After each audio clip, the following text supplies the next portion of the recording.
મિત્રો આપણે અહીંયા આગળ વાત કરીએ છીએ કોની વાત કરીએ ખ્યાલ છે ને તો કંઈક વાત કરીએ છીએ જાહેર સાહસના સ્વરૂપોની તુલના. મિત્રો હવે એક નવો ટૉપિક છે, બરાબર છે. આ ટૉપિક એટલે તફાવત છે. આ તફાવત એટલે જાહેર સાહસના જે પણ સાહસો, જાહેર સાહસના જે પણ સ્વરૂપો છે, બરાબર, ખાતાકીય સંચાલન, જાહેર નિગમ અને સરકારી કંપની, બરાબર છે. તો આ ત્રણ વચ્ચેનો તફાવતનો આપણે અભ્યાસ કરીએ છીએ મિત્રો, બરાબર છે. ઓકે, હવે એનો આપણે અભ્યાસ કરીએ તો કે સૌથી પહેલાં એટલે આ ત્રણનો તફાવત. હા, પરીક્ષામાં ક્યારેય ત્રણેય ભેગો તફાવત પૂછાતો નથી મિત્રો. આવી રીતે પૂછાય, ખાતાકીય સંચાલન અને જાહેર નિગમ પૂછાય, જાહેર નિગમ અને સરકારી કંપની પૂછાય, અથવા તો ખાતાકીય સંચાલન અને સરકારી કંપની પૂછાય. ટૂંકમાં આમાંથી કોઈ પણ એક તફાવત પૂછવાની પૂરેપૂરી શક્યતા રહેલી છે. એટલે મારી દ્રષ્ટિએ આ તફાવત આપણા માટે તૈયાર કરવું વધારે અનુકૂળ અને વધારે યોગ્ય છે મિત્રો, બરાબર છે. તો આપણે આ તફાવતની વાત કરીએ છીએ, બરાબર. તો કે સૌથી પહેલાં એનો ત્રણના અર્થ આપણને આવડવા જોઈએ, બરાબર છે. તો પહેલાં આપણે અર્થ લઈએ છીએ. અર્થ કયો તમને ખ્યાલ છે ને? તો કે પહેલાં સરકારી કંપનીઓ, તો કે જીતેલા એટલે શાસક પક્ષના જીતેલા ઉમેદવાર દ્વારા જે સરકારી એકમનું સંચાલન કરવામાં આવે તેને શું કહેવાય? ખાતાકીય સંચાલન કે સરકારી ખાતું કહેવામાં આવે. જાહેર નિગમ સંસદ કે વિધાનસભામાં ખાસ કાયદો કે ધારો પસાર કરી જે એકમની રચના કરવામાં આવે તેને જાહેર નિગમ કહેવામાં આવે છે, બરાબર. સરકારી કંપની એટલે જે કંપનીમાં 51% તેથી વધુ મૂડીરોકાણ સરકારનું હોય તો તેવી કંપનીને સરકારી કંપની કહે છે, બરાબર. એટલે પહેલાં આપણે સૌથી પહેલાં તફાવત જ્યારે બી આપણે તૈયાર કરીએ છીએ ત્યારે સૌથી પહેલાં આપણે અર્થથી તફાવત તૈયાર કરીએ, બરાબર છે. લાખો અર્થ આપણે પૂરો કર્યો. હવે એના પછીના બધા મુદ્દાની વાત કરીએ, બરાબર છે. એની અંદર પહેલો જ આપણે મુદ્દો વાત કરીએ સ્થાપના મિત્રો, બરાબર. ચલો સ્થાપના. તો કે સરકારી એટલે ખાતાકીય સંચાલન એટલે કે સરકારી ખાતામાં, તો કે સરકારી ખાતા દ્વારા જ સ્થાપના કોની? તો કે સરકારી ખાતા દ્વારા જ એની સ્થાપના થાય છે. તો અહીંયા આગળ તો કે સંસદ કે વિધાનસભામાં ખાસ કાયદો પસાર કરીને એની સ્થાપના કરવામાં આવે અને આ કંપની ધારાની જોગવાઈ અનુસાર સરકાર એની સ્થાપના કરે મિત્રો, બરાબર. કંપની ધારાની જોગવાઈ અનુસાર થાય. એટલે આમ એક બધાના ટોપિક અલગ અલગ છે. પછી બીજો મુદ્દો છે કાયદાકીય અસ્તિત્વ, બરાબર. કયો ટોપિક છે? કાયદાકીય રીતે અસ્તિત્વ. હા, તો એની અંદર શું છે? તો કે સરકારથી જુદું અસ્તિત્વ મળતું નથી. અહીંયા શું છે? કાયદાકીય રીતે વાત કરીએ તો સરકારથી જુદું અસ્તિત્વ ના મળે. હા, કાયદાકીય પ્રમાણે અલગ અસ્તિત્વ મળે છે. કાયદાકીય પ્રમાણે કેવું અસ્તિત્વ મળે? અલગ અસ્તિત્વ મળે. અને અહીંયા એ જ રીતે તો કે કાયદાકીય પ્રમાણે પણ અહીંયા આગળ અલગ અસ્તિત્વ મળે છે, બરાબર. આ બે પ્રકારે અલગ અલગ એના મુદ્દા છે મિત્રો, બરાબર. ચલો એના પછી છે કયા ક્ષેત્ર માટે અનુકૂળ, બરાબર છે. આ ટોપિક છે શું? કયા ક્ષેત્ર માટે અનુકૂળ? તો કે સંરક્ષણ અને જાહેર સેવાના ક્ષેત્ર માટે અનુકૂળ છે. કોના માટે? સંરક્ષણ અને જાહેર સેવાના ક્ષેત્રો માટે શું છે? સરકારી ખાતું વધુ અનુકૂળ છે. પછી જાહેર નિગમ કોના માટે અનુકૂળ છે? હા, ખબર છે ને, ઔદ્યોગિક સાહસ, જાહેર સેવાના ક્ષેત્રો માટે વધુ અનુકૂળ છે. અને વિદેશી કંપનીની કંપનીની વાત કરીએ, સરકારી કંપનીની વાત કરીએ તો વિદેશી સહયોગવાળા ક્ષેત્ર માટે કે ઔદ્યોગિક ક્ષેત્ર માટે વધારે અનુકૂળ છે મિત્રો, બરાબર. એટલે આપણે એના ત્રણ મુદ્દા પૂરા કર્યા. પેલું સ્થાપના છે, કાયદાકીય અસ્તિત્વ છે, કયા ક્ષેત્ર માટે અનુકૂળ છે. એના પછી વાત કરીએ મૂડીની પ્રાપ્તિ, બરાબર. ચોથો આપણો પોઈન્ટ આવે મૂડીની પ્રાપ્તિ. તો આપણને ખબર છે કે સરકારી ખાતામાં મૂડીની પ્રાપ્તિ કોણ? તો કે સરકારી અંદાજપત્ર અનુસાર મૂડી મળે છે. સરકારે અંદાજપત્ર બનાવ્યું હોય ને એની આધારે મૂડી મળે. જાહેર નિગમમાં તો કે સરકાર દ્વારા મૂડી રોકાણ થાય ત્યારે આપણને એ પ્રમાણમાં મૂડી મળે. અને સરકારી કંપનીમાં તો કે ઓછામાં ઓછી 51% મૂડી સરકારી રોકાણ દ્વારા પ્રાપ્ત થાય છે મિત્રો, બરાબર. આમ એના 4 મુદ્દા તૈયાર થઈ ગયા. આ મિત્રો આ પ્રશ્ન પૂછાય ને તો 5 માર્કનો પ્રશ્ન પૂછાય. એટલે 5 માર્કનો જ્યારે બી પ્રશ્ન પૂછે ને ત્યારે 10 મુદ્દા લખવા પડે, બરોબર છે. હવે આપણે 5મો મુદ્દો આવ્યા કાર્યશીલ મૂડી.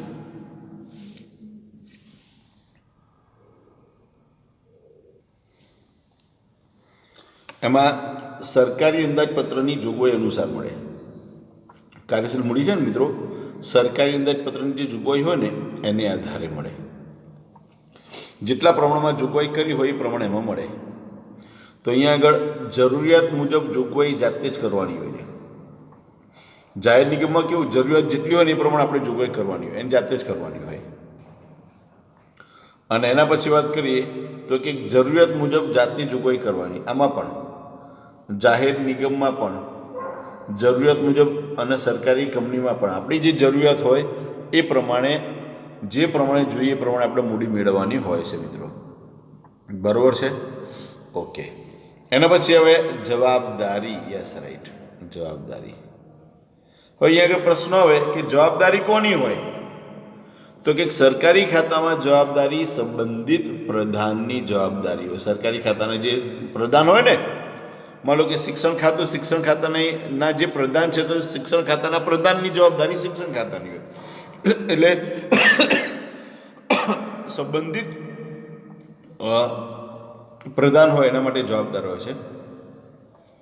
પછી સૈદ્ધાંતિક રીતે સંસદ અથવા વિધાનસભાની જવાબદાર હોય. સંસદ અથવા વિધાનસભાને શું હોય છે, જવાબદાર હોય છે, બરોબર. સંસદ કે વિધાનસભાની જવાબદાર હોય. અને પહેલાં એમાં શું હોય તો કે સૈદ્ધાંતિક રીતે સંસદ અથવા વિધાનસભાની જવાબદાર હોય. સંસદ અથવા વિધાનસભાની જવાબદાર હોય છે. પછી સંચાલનમાં સ્વતંત્રતા. સંચાલનમાં સ્વતંત્રતા વાત કરીએ તો કે સ્વતંત્રતા મળતી નથી. અહીંયા આગળ શું છે, સ્વતંત્રતા મળે છે. અહીં સ્વતંત્રતા મળે ને, એ સ્વતંત્રતા મળતી નથી. હા, બરાબર. અને એ જ રીતે સરકારી કંપનીમાં પણ સ્વતંત્રતા મળે. હા, એટલે જુઓ મિત્રો, અહીંયા આગળ વાત કરીએ ને તો સરકારી ખાતામાં કોઈ સ્વતંત્રતા ના મળે, પણ જાહેર નિગમ અને સરકારી કંપનીમાં બંનેમાં સંચાલનમાં સ્વતંત્રતા જોવા મળે છે. એટલે આ બે વસ્તુ આપણા માટે મહત્વની છે. આ મિત્રો તફાવત તૈયાર કરો તો બી એના આધારે તમે લક્ષણો બી જાતે તૈયાર કરી શકો છો મિત્રો, એટલે તમારા માટે ઘણો ફાયદો થઈ શકે એમ. પછી કર્મચારીઓ તો કંઈક છે ને, સરકારી કર્મચારી એટલે કર્મચારી કેવા ગણાય તો કંઈક સરકારી કર્મચારી ગણાય. અને ભરતીના બધા નિયમો કોના લાગુ પડે તો કે સરકારના ભરતીના નિયમો લાગુ પડે. જાહેર નિગમમાં કર્મચારીઓ સરકારી કર્મચારીઓ ગણાતા નથી. ભરતી તો કે પોતાના નિયમે નક્કી કરેલા નિયમોને આધારે એની ભરતી થાય. જાહેર નિગમમાં જે નિયમો કર્યો ને એ નિયમને આધારે એની ભરતી કરવામાં આવે છે. સરકારી કંપનીમાં પણ બરોબર કર્મચારીઓ છે, સરકારી કર્મચારી ગણાય નહીં. ભરતી માટે જે પોતાના નિયમો રજૂ કર્યા હોય ને એ નિયમોને આધારે જ એની ભરતી કરવી પડે. એટલે એમાં પણ આપણે કોઈ ફેરફાર કરી શકીએ નહીં. યસ રાઈટ, બહુ સરસ. ખબર તમને પડે ને? હા હા. હવે સંચાલન આવે. કયો ટોપિક આવ્યા? સંચાલન. ચલો, સંચાલનમાં શું તો કે સંચાલન તો કે સરકારી ખાતાનું સંચાલન છે ને સનદી અધિકારીઓ બરોબર દ્વારા સરકારી ખાતાનું સંચાલન થાય છે. જાહેર નિગમમાં સંચાલક મંડળ દ્વારા મુખ્ય વ્યવસ્થાપકની મદદથી સંચાલન કરવામાં આવે છે. એ ઉપરાંત સંચાલક મંડળ મેનેજિંગ ડિરેક્ટરની પણ નિમણૂક કરે છે મિત્રો. જે સરકારી એટલે સરકાર છે ને એક સંચાલક મંડળની પણ રચના કરે અને સંચાલક મંડળ દ્વારા મેનેજિંગ ડિરેક્ટરની પણ રચના થાય. આ પ્રકારે એની નિમણૂક કરવામાં આવે છે અને બધું સરકાર જ નિમણૂક કરે એના પછી, બરાબર. એ જ રીતે વાત કરીએ તો એક સરકારી કંપનીમાં પણ સંચાલક મંડળની રચના સરકાર કરે છે, બરાબર. એટલે સરકાર સિવાયના બહારના વ્યક્તિઓની પણ અહીંયા આગળ નિમણૂક કરવામાં આવે છે, બરાબર. હા, પણ જે પણ સંચાલક બને એને ઓછામાં ઓછો એ કંપનીનો એક શેર ખરીદેલો હોવો જોઈએ, નિયમ છે. પણ એ તો સ્વાભાવિક છે, ખરીદેલો હોય તો જ શક્ય બને ને, બાકી શક્ય બની શકે નહીં એવું. ઓકે, રાઈટ, બરાબર. હવે વાત કરીએ છીએ અંકુશ.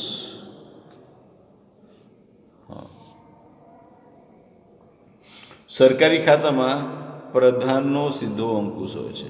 જે તે પ્રધાનનો સીધો અંકુશ હોય એમાં કોઈ ફેરફાર ના થાય. અહીંયા આગળ જાહેર નિગમમાં તો કે સીધો અંકુશ કોનો હોય? સંસદ કે વિધાનસભાને જવાબદાર હોય છે, બરોબર. સીધો અંકુશ કોને જવાબદાર હોય? સંસદ અથવા વિધાનસભાને જવાબદાર હોય મિત્રો. હા, એ પ્રકારે એની વ્યવસ્થા કરવી પડે, એ પ્રમાણે એની જોગવાઈ કરવી પડે. અહીંયા આગળ જો જાહેર નિગમ ખોટ કરે અથવા તો એમાં કોઈ પણ પ્રકારના કોઈ બેકરજી દાખવવામાં આવે તો એને સંસદ કે વિધાનસભામાં જવાબ આપવો પડે એના અધ્યક્ષને. અને જે આપણે મેનેજિંગ ડિરેક્ટરની નિમણૂક કરી હોય ને, બરાબર, કાં તો ત્યાં અધ્યક્ષની નિમણૂક કરી હોય તો એને સીધું સંસદ કે વિધાનસભામાં જવાબ આપવો પડે, એટલે એનો સીધો અંકુશ હોય છે. એટલે ત્યાં આગળ થોડી તકલીફ હોય, બરાબર, તો ત્યાં આગળ એને જાહેરમાં એ વસ્તુની ચર્ચા કરવી પડે. અને અહીંયા આગળ બીજું છે સંબંધિત મંત્રાલય. સરકારી કંપનીમાં કેવું છે તો કે સંબંધિત મંત્રાલય દ્વારા સરકારી અંકુશ હોય છે. એમાં સંબંધિત મંત્રાલય હોય. માન લો કે આપણે સરકારી કંપની વીજ ઉત્પાદન હોય તો એ પ્રકારે સંબંધિત જવાબદારી હોય, બરાબર છે. એટલે વીજળી ખાતાના અધિકારીઓની જવાબદારી હોય, એના આપણે જે મંત્રાલય હોય, બરાબર, એ મંત્રાલયની અલગ અલગ જવાબદારી હોય મિત્રો, બરાબર. તો અહીંયા આગળ જે મિત્રો આપણે ટોપિકની વાત કરીએ ને, બરાબર છે, એ અહીંયા આગળ આખો ટોપિક જે આપણે એનો અભ્યાસ કર્યો છે એ આપણે સરકારી ખાતા, જાહેર નિગમ અને સરકારી કંપની, આ ત્રણનો આપણે તફાવતનો અભ્યાસ કર્યો છે, બરાબર છે. એટલે આ તફાવત તમારે તૈયાર કરવાનો છે અને તમારે જાતે આ તફાવત લખવાનો છે. આપણા માટે પરીક્ષા માટે ખૂબ જ ઉપયોગી છે મિત્રો.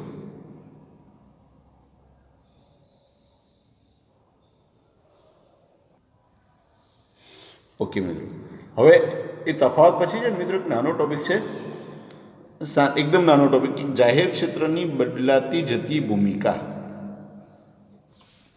જાહેર ક્ષેત્ર છે ને, તો જાહેર ક્ષેત્રની ભૂમિકા કઈ રીતે બદલાય છે, બરાબર, એમાં શું પરિવર્તન આવે છે એની એક વાત કરી લઈએ મિત્રો, બરાબર છે. હવે એ ટોપિક એક સમજતા જઈએ છે. હવે એવું માનવામાં આવતું કે આપણે ભારત દેશ આઝાદ થયો ને ત્યારે જાહેર ક્ષેત્ર અર્થતંત્રના કેટલાક હેતુઓને સિદ્ધ કરવા માટે મહત્વનો ભાગ ભજવશે એવું અપેક્ષિત હતું. કે આપણે જાહેર ક્ષેત્ર એટલે સરકારી એકમો કોઈ બી હોય ને તો કે આપણા અર્થતંત્રમાં હેતુ સિદ્ધ કરવા હોય, કેટલાક અમુક પ્રકારના હેતુ, કે વધારે આપણે ઉત્પાદન સારું થાય, કંપનીઓ નફો વધારે કરે, એ હેતુથી સરકારે જાહેર ક્ષેત્રના અલગ અલગ એકમોની રચના કરી. એટલે એ સ્વાભાવિક છે, એમના પાસે આપણે વધારે અપેક્ષિતતા રાખીએ, બરાબર છે.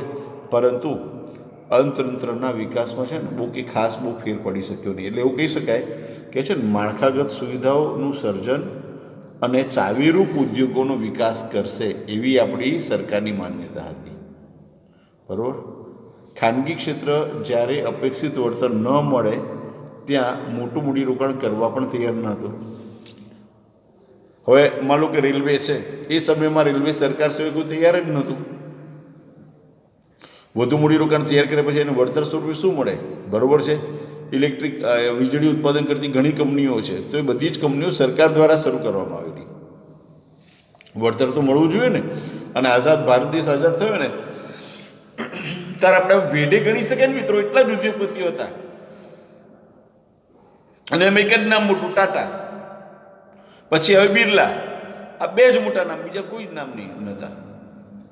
પછી તો એમાં ફેરફાર થયો ને ધીમે ધીમે આપણે પ્રગતિ કરતા થાય મિત્રો, બરાબર, ત્યારે એમ ફેરફાર થયો. એટલે આમ સરકાર છે ને પોતાની જ રીતે, બરાબર, સરકારે જાહેર ક્ષેત્રના વિકાસ દ્વારા માળખાગત સુવિધાઓનું સર્જન કરવાનું શરૂ કર્યું અને અર્થતંત્રમાં જરૂરી સમાન સેવાઓનું ઉત્પાદન જાહેર ક્ષેત્ર દ્વારા શરૂ કરવામાં આવ્યું, બરાબર. જાહેર ક્ષેત્ર દ્વારા ઉત્પાદન શરૂ કરવામાં આવ્યું ને મિત્રો, એટલે પંચવર્ષીય યોજનાઓ હતી તો પંચવર્ષીય યોજનાઓમાં પણ જાહેર ક્ષેત્રને ખૂબ જ મહત્વ આપવામાં આવ્યું. જાહેર ક્ષેત્રને બને એટલા સરકારે વધુ ને વધુ પ્રમાણમાં જાહેર ક્ષેત્રોની સ્થાપના કરી મિત્રો. પણ સમય બદલાયો. 1991 પછી વર્ષના આર્થિક નીતિમાં ખાનગીકરણ, ઉદારીકરણ અને વૈશ્વિકીકરણ અપનાવવામાં આવ્યું મિત્રો. વિશ્વ કક્ષાએ વાત કરીએ ને તો ખાનગીકરણનો ઉદ્ભવ થયો, ઉદારીકરણનો ઉદ્ભવ થયો અને વૈશ્વિકીકરણનો ઉદ્ભવ થયો. અને એના કારણે છે ને જાહેર ક્ષેત્રની ભૂમિકામાં શું કરવામાં આવ્યો? ફેરફાર થયો મિત્રો.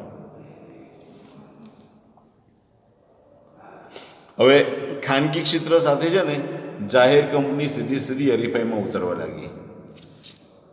ઉદાહરણ તરીકે BSNL અને બીજી વાત કરીએ રિલાયન્સ, આ બંને સીધા જ એકબીજાને કોમ્પિટિશનમાં આવ્યા લાગ્યા. એનાથી શું થયું? નફાકારકતાને વધુ મહત્વ આપવામાં આવ્યું અને સતત નુકસાન કરતા જાહેર ક્ષેત્રમાં માળખાગત ફેરફાર શરૂ થયા અને કેટલાક ક્ષેત્રો બંધ પણ કરાયા. અમુકમાં ફેરફાર કરી નાખ્યા અને અમુક ક્ષેત્રો શું કર્યા? બંધ કર્યા કે ના ભાઈ આપણે આ ન ચાલે, બરાબર, આ સેટ થઈ શકે એમ નહીં, બરાબર છે, નુકસાન કરીને. તમને નવાઈ લાગશે, ઘણા જાહેર ક્ષેત્રો તો છે ને ખોટમાં હરીફાઈ કરે. આપણે કહીએ કે ભાઈ GSRTC સરકારી જે કંપની છે, કેટલી ખોટ કરી છે? કે 100 કરોડ. આટલી બધી ખોટ? અરે સાહેબ, રેલવે કરતાં તો ઓછી ખોટ કરી છે. આવું હતું મિત્રો, બરાબર છે. એટલે હા, આ પ્રકારે ધીમે ધીમે શું થવા લાગે? જાહેર ક્ષેત્રના અમુક એકમો બંધ કરવામાં આવ્યા અને ઘણા બધા જાહેર ક્ષેત્રને શું કર્યું? ઇક્વિટીની મૂડી દ્વારા જાહેર જનતાને ભાગ અપાયો અને ખાનગી ઉદ્યોગોને શું કરવામાં આવે? વેચવામાં આવે. માનો કે મારુતિ સુઝુકી હતી ને, મારુતિ ઉદ્યોગ લિમિટેડ MUL કંપની, એ ભારતની પોતાની સરકારી કંપની હતી, છતાં પણ એ સુઝુકીને વેચવામાં આવી અને જાહેર જનતાને અમુક ભાગ વેચી દેવામાં આવ્યો, બરાબર છે. અને સરકાર દ્વારા વિવિધ સમિતિઓ નિમીને બિનકાર્યક્ષમ જાહેર ક્ષેત્રને વધુ કાર્યક્ષમ બનાવવામાં આવ્યા, બરાબર. અને 1950થી 1990ના સમયગાળા દરમિયાન જાહેર ક્ષેત્ર માટે એ મહત્વનો ભાગ રહ્યો મિત્રો. ખ્યાલ આવ્યો? કયો સમયગાળો મહત્વનો રહ્યો? તો કે 1950થી 1990નો સમયગાળો જાહેર ક્ષેત્ર માટે મહત્વનો રહ્યો. એક માર્કનો પ્રશ્ન પૂછાય પરીક્ષામાં, તો કે જાહેર ક્ષેત્ર માટે મહત્વનો સમયગાળો કયો? તો 1950થી 1990 મિત્રો, બરાબર છે. એટલે અહીંયા આગળ આપણો આ ટોપિક જે છે ને મિત્રો, આ ટોપિક પણ આપણે અહીંયા આગળ પૂરો કર્યો. એટલે જાહેર ક્ષેત્રની બદલાતી જતી ભૂમિકા, એ ટોપિક પણ આપણે આમાં સમાવેશ કરી લીધો. એટલે આખો ટોપિક છે ને અહીંયા આગળ પૂરો થયો મિત્રો. એટલે અહીંયા આગળ આ તફાવતની જોડે એક ટોપિક વધારવાનો લીધો છે, બરાબર છે. આ બંને ટોપિક તમારે પૂરા કરવાના છે, લખી અને તૈયાર કરવાના છે.